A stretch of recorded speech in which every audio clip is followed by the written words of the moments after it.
Hey, how you doing, folks? Chris Harris here. Another episode of BuzzFeed Sports Podcast. Your place for all your local high school, local college, pro sports talk. Today's episode is brought to you by A10 Studios. If you haven't done so already, swing by A10 Studios, different social media pages.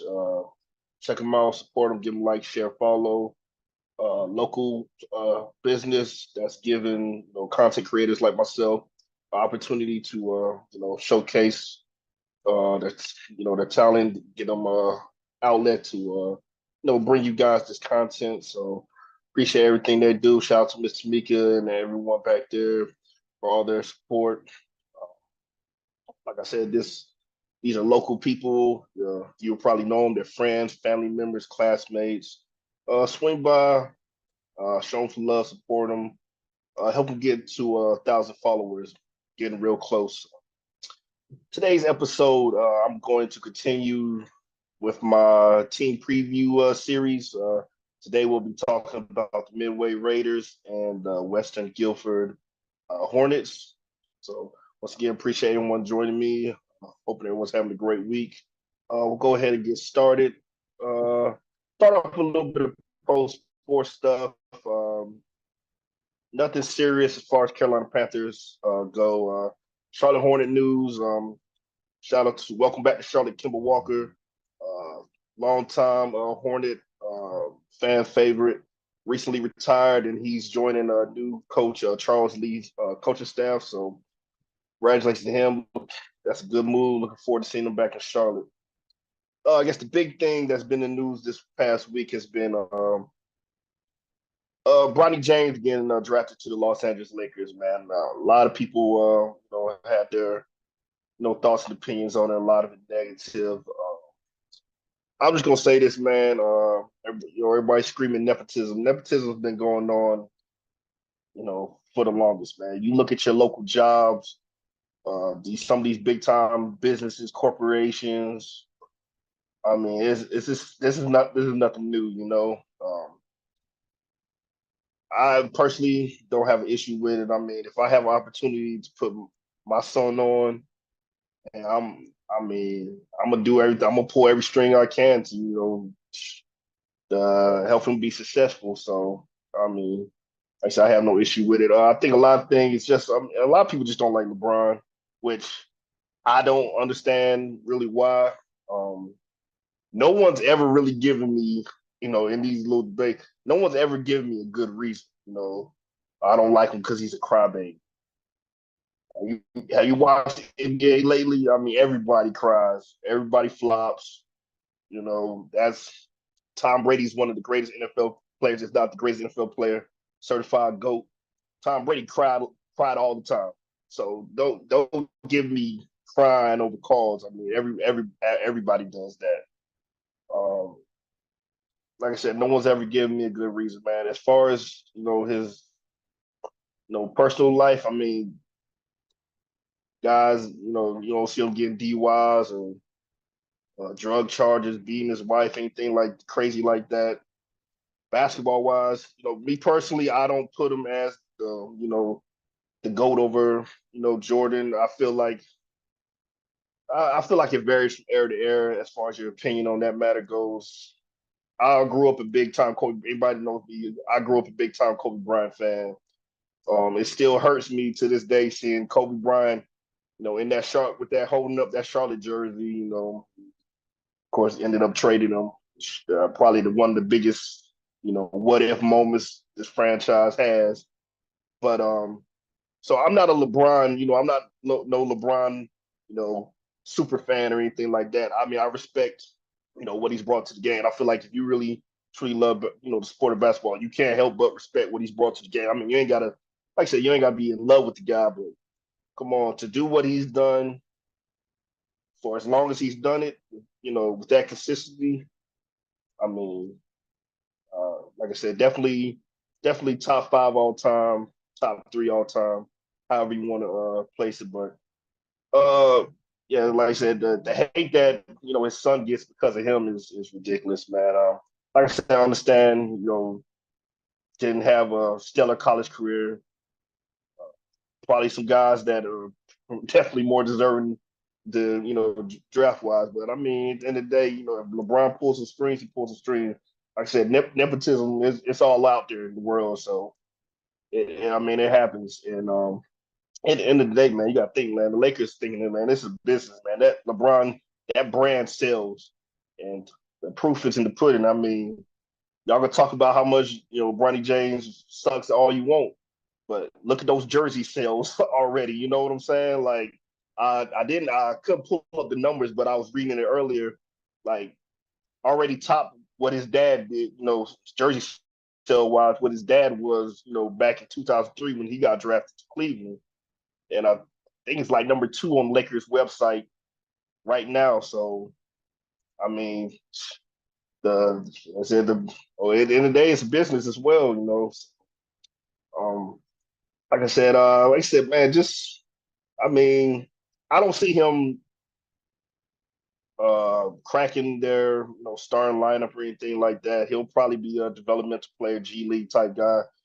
But I mean, for LeBron and his brand and his family, that's 7.9 more million, to their name, plus the max contract that LeBron just signed. So I mean, when it comes to playing the game, LeBron's done. He's done it better than anybody else. And like I said, man, you can't hate on the man for looking out for his family and try to put on.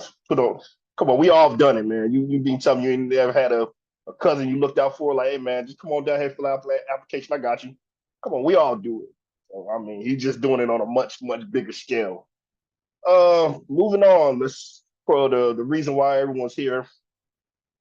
Breaking down these two high school football teams. We're gonna start off with the Midway Raiders. Before I get started, man, shout out to Coach Barrett Sloan. He's been another guy that's really been supporting me and helping me out, and as we make this change, covering all these different schools. So he's been real supportive. So I want to thank him for that. He always been always there whenever I have a question and help me out. So appreciate that, Coach. Start off with the Midway Raiders. Midway Raiders head coach by Barrett Sloan. This will be his first season. Was over at Lakewood the past 6 years. His first head coaching job. Had a record of 31, a career record of 31 and 33. Led the Leopards to a 10-3 Senate, excuse me, 10-3, 3-1 season last year. The Midway Raiders finished 7-4, 3-2. Members of the Southeastern Athletic Conference, aka the SAC Six. Their coach, Kyle Stevens, he's departed. I think he went to Holly Springs. But Coach Sloan is a Midway alum, played football there. Dad, big time Midway coach for a lot of years. Has his, has the field named after him, Coach Tommy Sloan. So that's got to be a big deal for Coach, for Bear to, be coaching his home games now on a field that has his father's name. So that's got to, in a field that he played on. So that's got to be a big deal and probably a dream come true for him. Just like in previous weeks, we're going to break down the top returning offense, top returning defense, and kind of run through their schedule and pick out some must-watch games I feel are for the 2024 season. Starting with offense, passing wise, quarterback graduated, so they'll be breaking in a rising sophomore, Tanner Williams. No crazy stats from last year. What was posted on Max Preps, 8 attempts, 14 yards, 2 interceptions, which I'm assuming probably clean up garbage time duty. For what Coach was saying, big time baseball player. So Midway in baseball, those kids out there, they got arms, man. So he's got an arm. He can probably sling it. Rushing wise, have to replace production lost by Cody Ammons. Fortunately, he's transferred to Hornets Central. So they have to find somebody to replace that, his 1,247 yards, 19 touchdowns. And that's going to start with A guy, rising junior Jeremiah Blue, rushed for 300 yards last season, 6 touchdowns. He's going to get an opportunity to kind of fill that void. Um, other names that coach mentioned. Hold on 1 second. Hmm. Oh, excuse me. Some other names coach mentioned were Natru Miles, uh, upcoming sophomore, big time track kid. Um, they said did really well on track field, a lot of speed, explosiveness. Um, Looking to get him in space. He's going to be, you'll probably be a jet sweep guy, got to stretch the field, tunnel screen, and definitely look forward to, get him the ball in special teams as a kick returner and punt returner. But he'll probably get a couple opportunities at to get some carries. Let's see who else. Moving on to receiving wise, rising senior Kamari McNeil, 667 yards receiving last year, 10 touchdowns. Look at Wyatt Herring, rising senior, 224 yards last year, 1 touchdown. And a couple guys that could probably be used in multiple roles as, tight ends, H-backs, fullbacks, uh, good sized kids, versatile. We're talking about Jacob Holland and Thomas Perez. Both of them would probably be used a lot. Um, their stats were 197 yards, uh, 2 touchdowns for Jacob, 90 yards, 2 touchdowns for Thomas. Two guys are probably going to be used a whole lot more, and you'll see probably those numbers rise up a lot more. Another kid that they'll talk about, Jaden Stock, he can be another kid that could be a guy that gets carried, play that H back, that fullback type role. Looking at the offensive lineman and listen to coach's interview with Joe Bryan from High School OT. And shout out to High School OT. They do a great job. Been doing a great job covering high school sports. Taking some tidbits from that interview. We talk about the offensive line, talking about some of these guys that were returning. One of the words that coach kept on using was physical. Uh, Physical, not scared of contact. You just kept on hearing the word physical, and when I hear stuff like that, that's always good. Hearing that type of description when you're talking about, especially when you're talking about the offensive lineman. Um, because I mean, being a physical football team, that's going to win you some football games around here, especially the style of play that it's accustomed to Southeast North Carolina. But moving on to the offensive line, some of the names that were mentioned: John Williams, sophomore tackle, kid that has a tremendous size, which is great. Like I said, another kid that he talked about, just has that physical nature, which I mean, that's what you love in the offensive lineman, man. Like I said, I think I want all my kids to be well behaved kids and polite whatever, but I want when they're out there to field, I want my offensive linemen to be nasty, aggressive.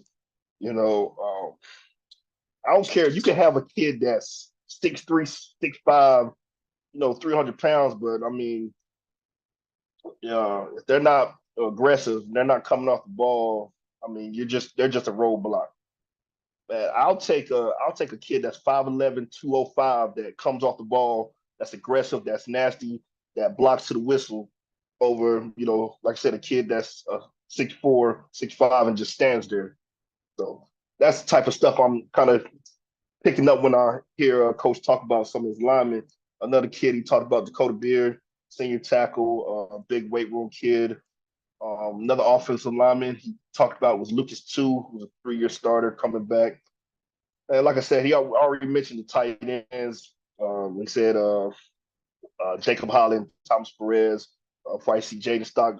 Like I said, a real physical football team, man. I know in the past, a couple years, Midway has slung the ball around quite a bit, but just kind of when I'm picking up on the type of players they have returning, man, this could be the type of team that could, if all else fails, I mean, get behind those pads and run it down your throat because this, sounds like a really, big physical bunch. So that's what I'm picking up on as far as their offense goes.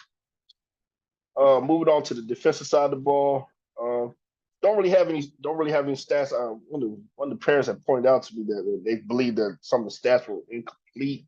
So I didn't want to post any. I didn't want to come at her inaccurate stats, but just some of the names that have been thrown around. The coach talked about Jaden Stockton, linebacker, Thomas Perez, defensive end, Caleb Hall, outside linebacker, Dakota Beard, defensive tackle. Just some of the names that we're talking about. All right. And I'm gonna move on to their schedule now. 1 second.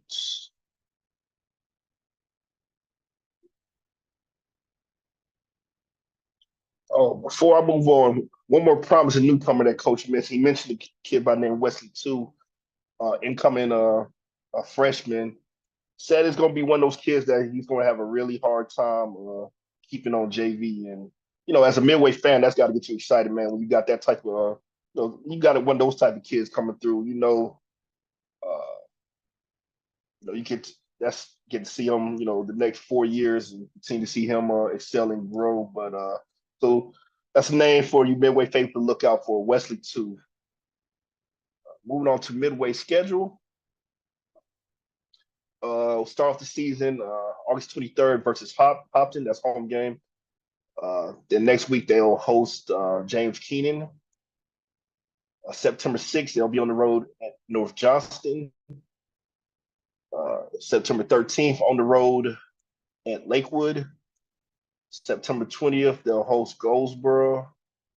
October 4th, they'll host Clinton, starting off conference play. Uh, October 11th, they'll be on the road at Fairmont. October 18th, on the road at West Bladen. October 25th, they'll host Red Springs for senior night. And they'll finish the season up November 1st on the road at St. Paul's. So looking at that schedule, just some of the names some of the games that stand out to me. Obviously, the season opener versus Hopton, big time rivalry game. Always, those Sanford County bragging rights on the line. That next week, taking on James Keenan. James Keenan, always one of those strong Duplin County schools. Could be a really, really good measuring stick game early in the season, kind of really see, where you're at as a football team. That's a good game right there. September 13th, on the road at Lakewood, once again. Stanton County bragging rights, man. You want to win those county games. You want those bragging rights. You want to be a top dog in the county. And October 4th, that conference game versus Clinton. Always since Clinton and Midway since Midway moved up from 1A and was been placed in conference with Clinton. That's been a big time rivalry game. You know, uh, brings out a big crowd. Always, like I said, once again, just Sanford County, you want those Sanford County bragging rights, and the fact that Midway's never beat Clinton varsity football game. Definitely always something to play for because I know I know on that side they're ready. They want that they want to beat Clinton. So that's always going to be a big game. But those are just some of the games that stand out to me overall. Like I said, once again, looking forward looking forward to expanding this coverage and covering and keeping up with Midway this season. Once again, shout out to Coach Barry Sloan for all the information. Just good luck for this season. Definitely looking forward to checking you guys out. Moving on to Western Guilford. Notes together here. Okay, Western Guilford,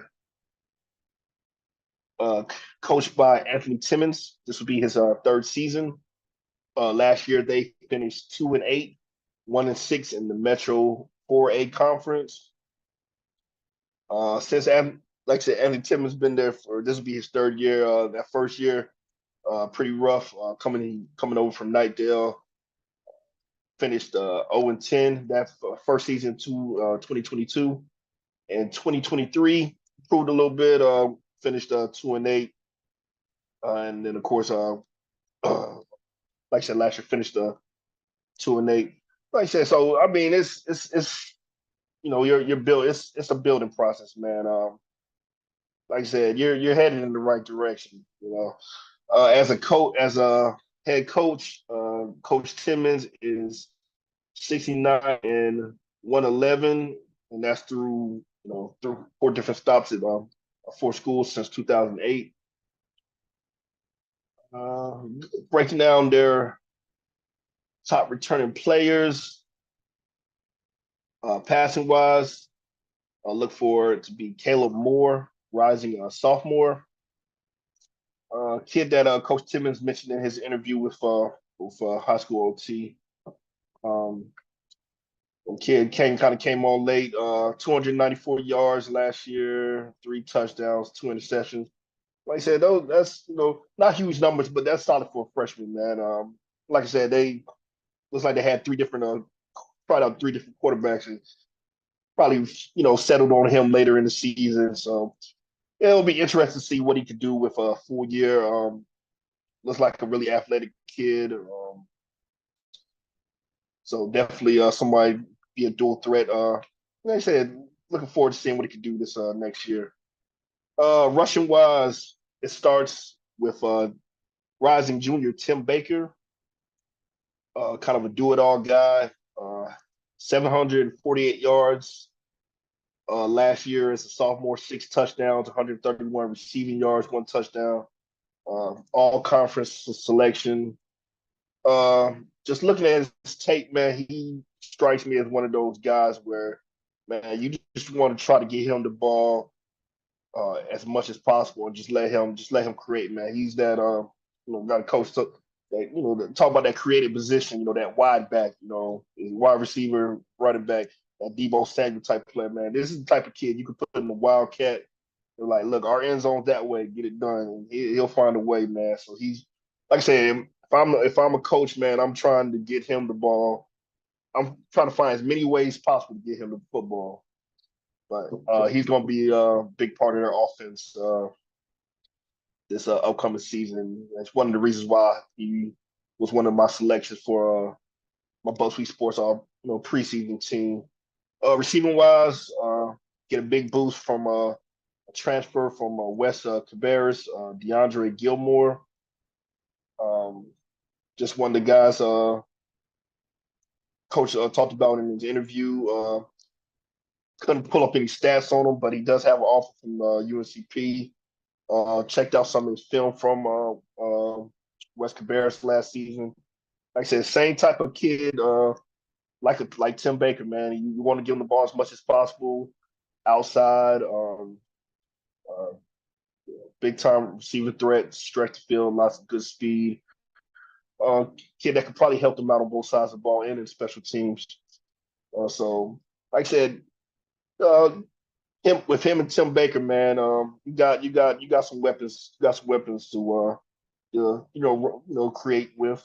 Some other guys they mentioned in the interview: Demir Outlaw, Herschel Smith, Christopher Coltrane.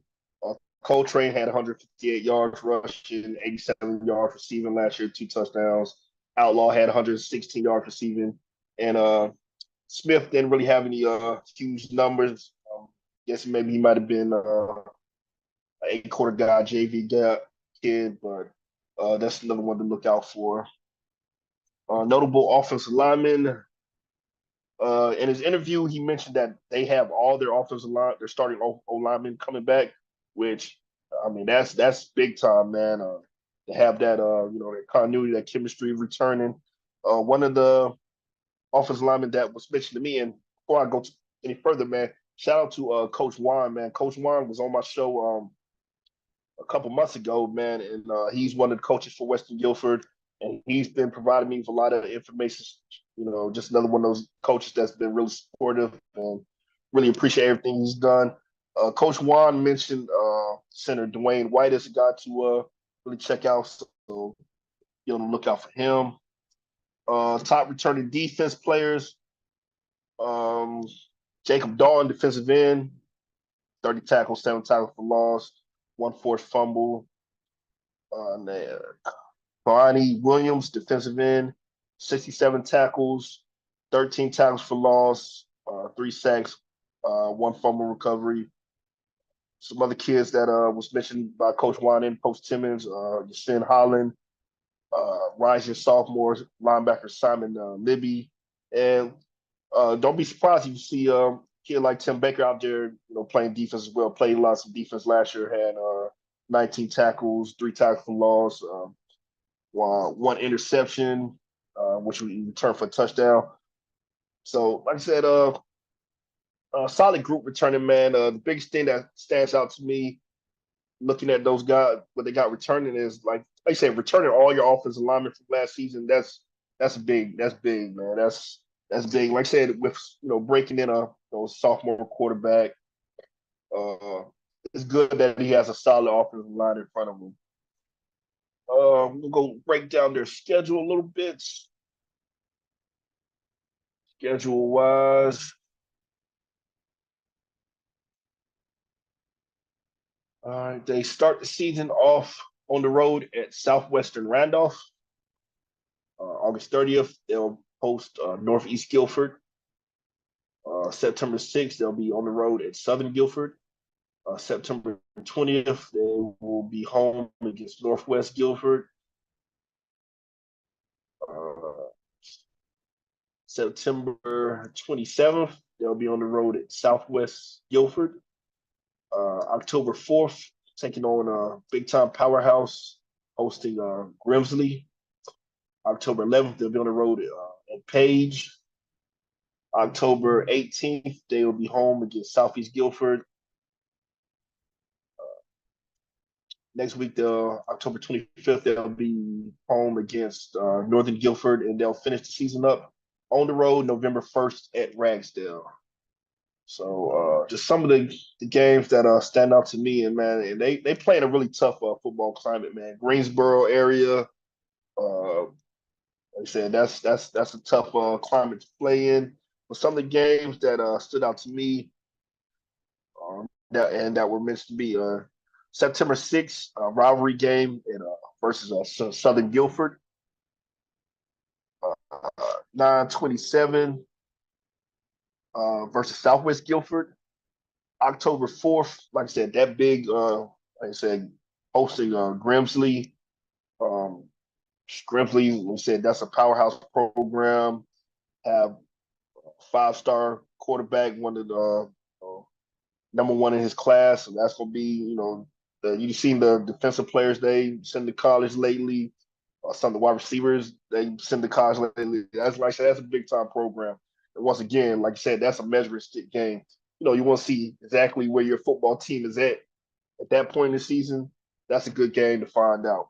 Uh, October 11th versus Page, rivalry game. And of course, finish up the season at Ragsdale, or just some of the games that stand out to me.